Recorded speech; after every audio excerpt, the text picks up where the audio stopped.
Here we go. It Hi, can you always hear me? happens in the end. It always happens in the end. Sometimes it just takes a bit longer than it should. But here we go. How are you, Dan? You're good, good. Can you hear I me can to hear start you off with? well. Can you hear Oh, me? yeah, fabulous. Thanks for keep on sending the requests. I just kept on pressing things, and my iPhone said, "Yeah, can you open up your microphone? Can you do this? Can you do the other?" And I thought, well, Yeah. let's. Anyway, No, it's I'm fine. here. It's fine. It happens sometimes, and it always, we always manage. It's just about keep on persisting, and here we go. So we got you, and I'm going to start off with kind of a little introduction about the life. So this is Landscaper's Life. I've started this with Adam, well, maybe a year ago now, and we do it. Well, I try to do it every other Wednesday. We were doing it every Wednesday. It's just a bit too much. So every other Wednesday, we just talk about landscaping with different guests.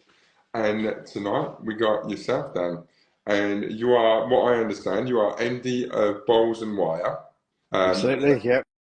a company based in London. Based in Tring in Okay. Hertfordshire, but our work is predominantly North Yeah. London. Yeah. Um, I mean, no, I don't want to say stalk, but I have looked at all your work on social media, and it's some fantastic work that you guys undertake. Well, I'm So, very privileged to be asked. That you seem to have had some very prestigious guests in recent past. I see that Dermot Gavin has graced yeah, I mean, your podcast and Mark as well, Mark that Gregory as well. was that was such a the Dermot Gavin is the way this happens is he must have followed us on it on social media, Yeah, and he would like or watch our lives or comment on some of my work I was doing, and my wife was like, "You should just ask him to come on your podcast," and she did. She sent him a message, and he said yes, and that was really nice. And it was again, it's like chatting to Mark last couple mm. of weeks ago,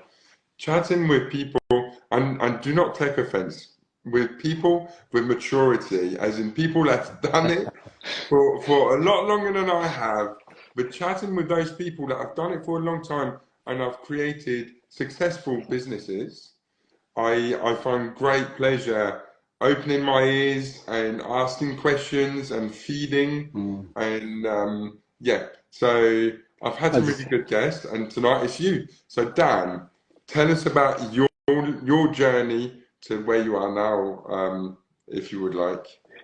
where does it start? I suppose it started way back in Suffolk. Yeah. Born and brought up in Suffolk on a family farm.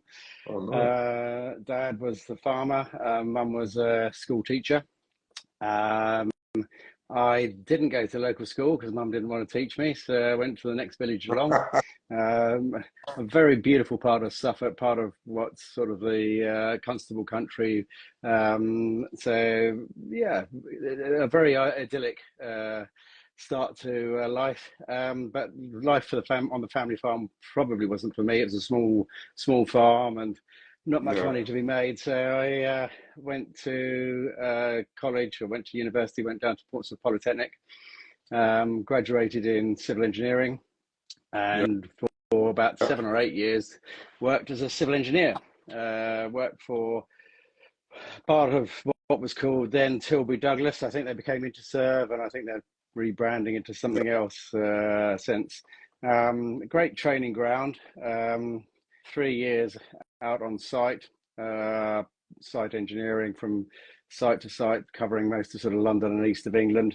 Very cool. And then they sort of chucked me through their training schemes. So I sort of worked in technical design for a while. I worked in estimating for a while. Worked in quantity surveying, purchasing, pretty much Yeah. all around the company, which was great. And I sort of found a home in sort of project management and quantity surveying with those guys, and that took me to about 1990. And in those years, construction was certainly going through boom and Yeah. bust.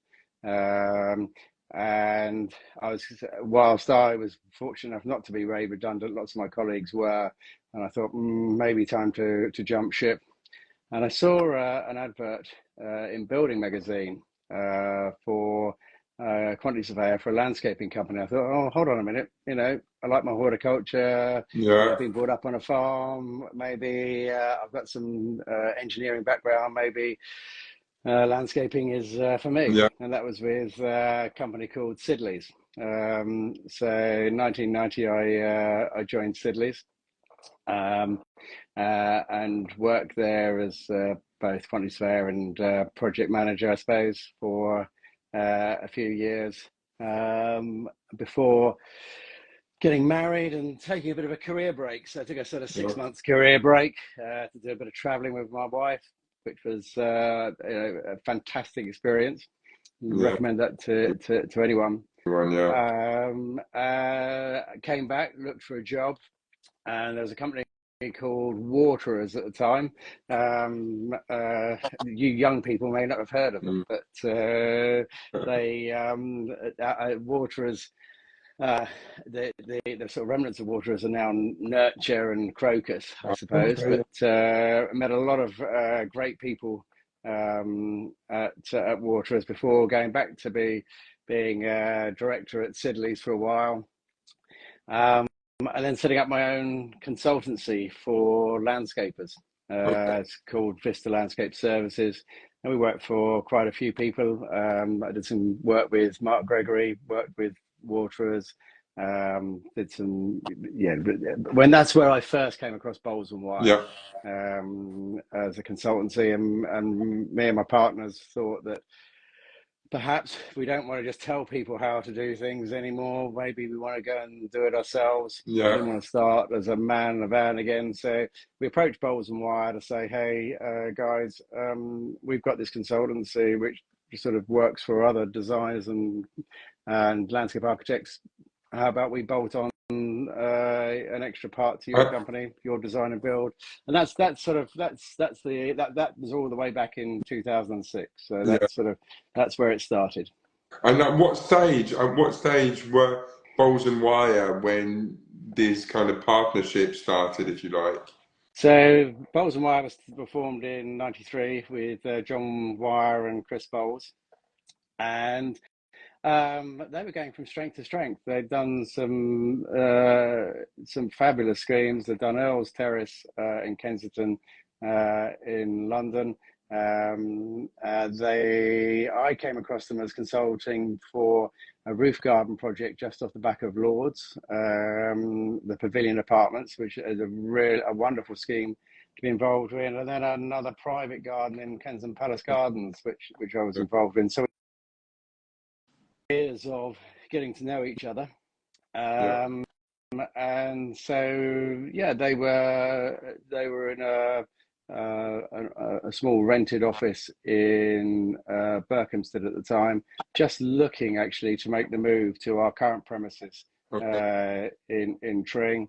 And I think a series of the stars aligned, I suppose you might say, and me and Matthew coming on board, sort of increasing turnover on that side, on the construction side of the business, together with what they were already doing, sort of worked out really well for us both.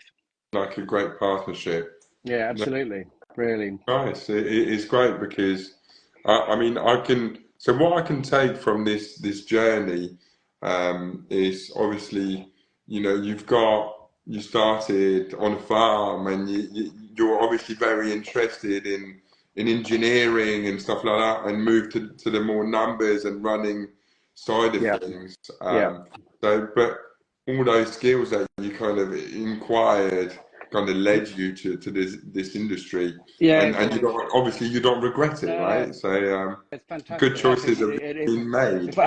if I did, it was a bit late now, isn't it? Exactly. But I think the idea that I've been very lucky in getting a huge amount of experience over the time. The projects that we did, working. When I first came to Sidley's, we had wonderful project down in the Cotswolds, and another one in Biarritz in France. All sort of added to the mix of things. It's sort of all very exciting. Later on, another one in sort of Saint-Tropez, which makes things, exciting. And then when moving on with the consultancy, I was lucky enough to do. When I started the consultancy, it was when the Heritage Lottery Fund started turning their interest to parks and open spaces. And that's right up my street. I love historic gardens. And I was working alongside Mark Gregory on St Pancras Old Church, which is a beautiful historic gardens right next to St Pancras Station. Moved on to do things like the restoration of Russell Square, and that was with Waterers. We did the landscape for the opening of the London Eye and the Millennium, which brought its own time pressures. If you remember, unfortunately, well, you may not remember, again, you've been too young. No, the London Eye didn't quite open on time, but we still had a party anyway. I think it was another couple of months after the Millennium that the Eye opened. I was involved in the building of the Diana Playground in Kensington Gardens. That's a land use consultants design scheme. And the people I met at that project through land use consultants, we've been friends for years and years ever since. Collaboration and friendship. It's brought a lot of that through your career, then. Yeah, it does. It makes a lot for this industry. It's really enjoyable. When you get those collaborations work right. And I suppose. A Chelsea flower show garden when it really sparkles, that emotions and collaborations, and I think I do like Chelsea. I'm not quite as enthusiastic as Mark about it, but I do like Chelsea enormously because of the way that it brings everybody together. It's from the guy making the tea to the designer making putting their head above the parapet to make the ultimate decisions. And this, you know what it's like, Els. It's the industry's just it's collaboration. You can't work without that. No, exactly. I mean, like for us, we've learned to work with designers, and as you grow your company, you realize that collaboration with designers is so important, and it just because we're just landscapers, right? We're all just landscapers. No, but like we're just landscapers. I'm not a design landscaper. I see what you mean. Yeah, I'm a landscaper, and I've designed some gardens back in the days, and you're growing your business, and I look back on them and I'm like, no, I'm better at building than I'm at drawing. So you find your range of skills, and then you meet designers, and I've done some fantastic work because of those collaborations. Like, it's so important, it's so key, and even in your team you have a sense of a little bit of collaboration between your staff, between your office staff, and you all work towards the same goal with different skill sets. Yeah, so I don't think say we're a company of around about 50. I don't think we've got anybody who doubles up on skills. Whether from office to design through to maintenance and construction. It's everybody's got their something to give. Exactly. And so a question, stay on that kind of topic, is so on your level of what you do as a company and the contracts you do, the complexity of them. Can you explain, what are the hardest part of those jobs that maybe for a landscaper like myself, growing, and our gardens that we build are getting bigger and bigger, as we work with more and more designers. But what are the hardest hurdles you guys face on So, those type of jobs? so the hurdles come in uh, across the spectrum, don't they? So Yeah, you could just say, what are your client yeah, issues? What are your designer issues? Or what are the physical issues on site? If I was to say what is different now than perhaps 10, 20 years ago, in terms of complexity, is what clients expect and should expect and demand from their garden. yeah, So yes, of course, there are the new shiny things that you want in a garden: the barbecue, the fire pit, the lighting, the yeah, security controls, the automatic gates, the thing, all those elements that have to come into a garden. They add a level of complexity. But clients, and rightly so, demand a higher and higher level of quality and a higher level of yeah, installation. And I see, there's a complaint that there aren't enough skills within the industry. Well, perhaps what's happened is that the skills demanded by clients and by our designers require the skills that probably should have always yes, been there. And perhaps we weren't always yeah, offering. So I think that those bring challenges in terms of the build of a project. But I suppose I'm a numbers person, so I'm always looking to say, what are the challenges of the numbers? How do we make sure that we keep cash flow good, that we keep yeah, profitability good? How do we how is our relationship with our clients to make sure that those relationships are as best as they possibly can? yeah, And what can we do to listen and to then yeah, respond? Think, we can all be guilty of listening and then not responding. I certainly do that yeah, occasionally. It's sort of like, okay, yeah, I hear what you say, and actually, perhaps you don't hear what they say. It's just really understanding that question and being able to answer back. So those are some of the challenges, and we'll perhaps try and understand the client very, very early on if we can.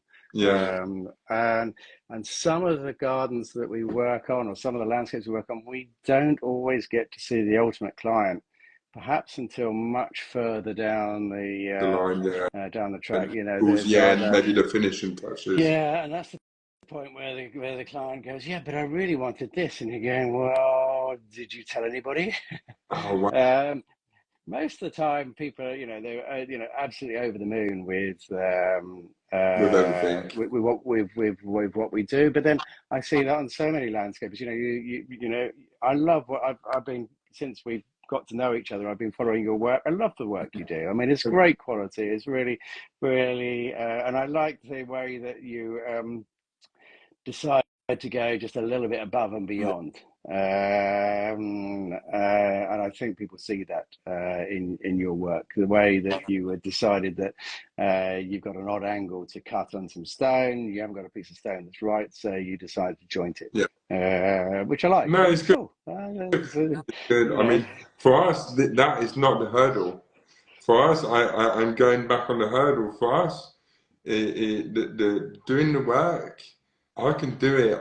I don't find it like work. For me, it's pure joy, pure pleasure. Even if I do repetition all day and I'm laying cobbles, I just see this little thing coming to life, and that makes me all Great. excited. But my biggest hurdle in my life and career, it's always been the business.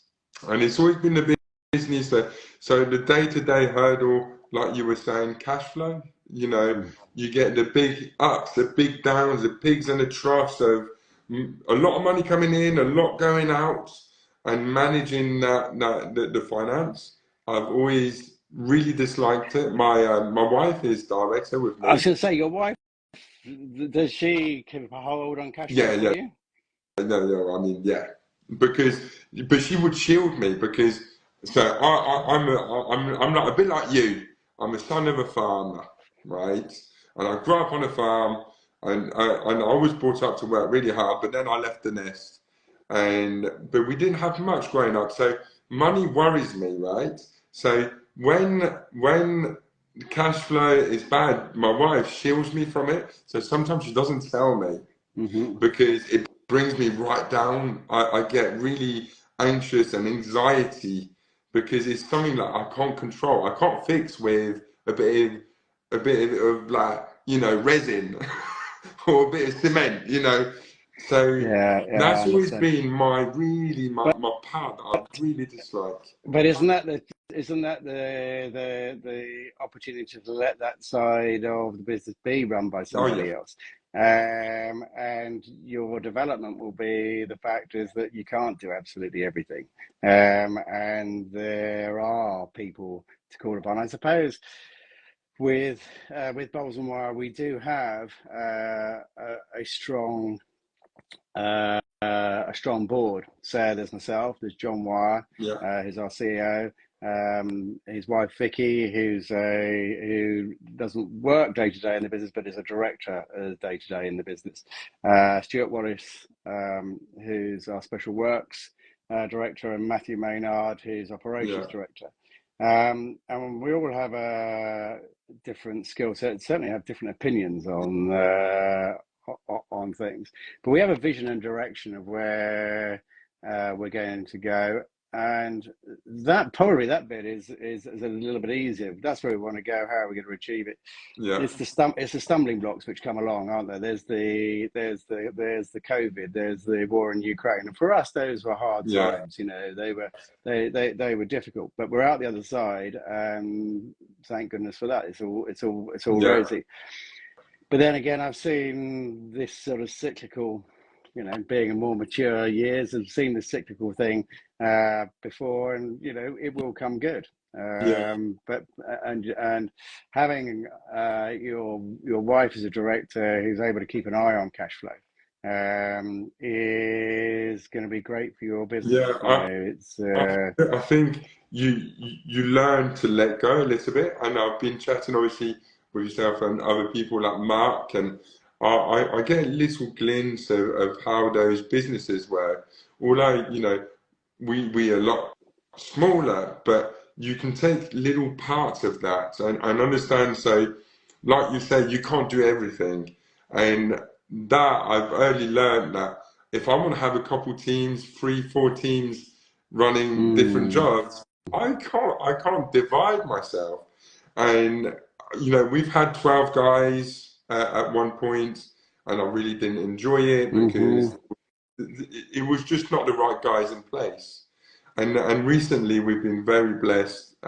We've got a really strong team. It's just there's 6 of us in the company, but everyone, like you say, everyone brings something to the table. And yeah. I'm learning to let go. And the boys are running a job. I've been maybe 3 or 4 times, but they're doing a cracking job, and they don't need me hovering over their hmm shoulders as I do, hmm and they can just prove themselves that they're more than capable to do what they do. So I think I've learned that over the last 6 months that if I want to grow my business to where my vision is, I do need to rely, like you said, on my wife for cash flow. We want to start offering, you know, home designs.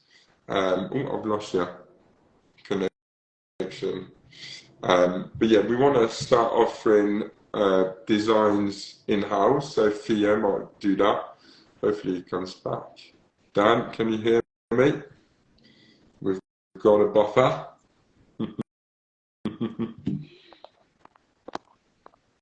Oh, we've lost him. I'll invite him again. That or his phone has died. Let's try. Dan. Here we go.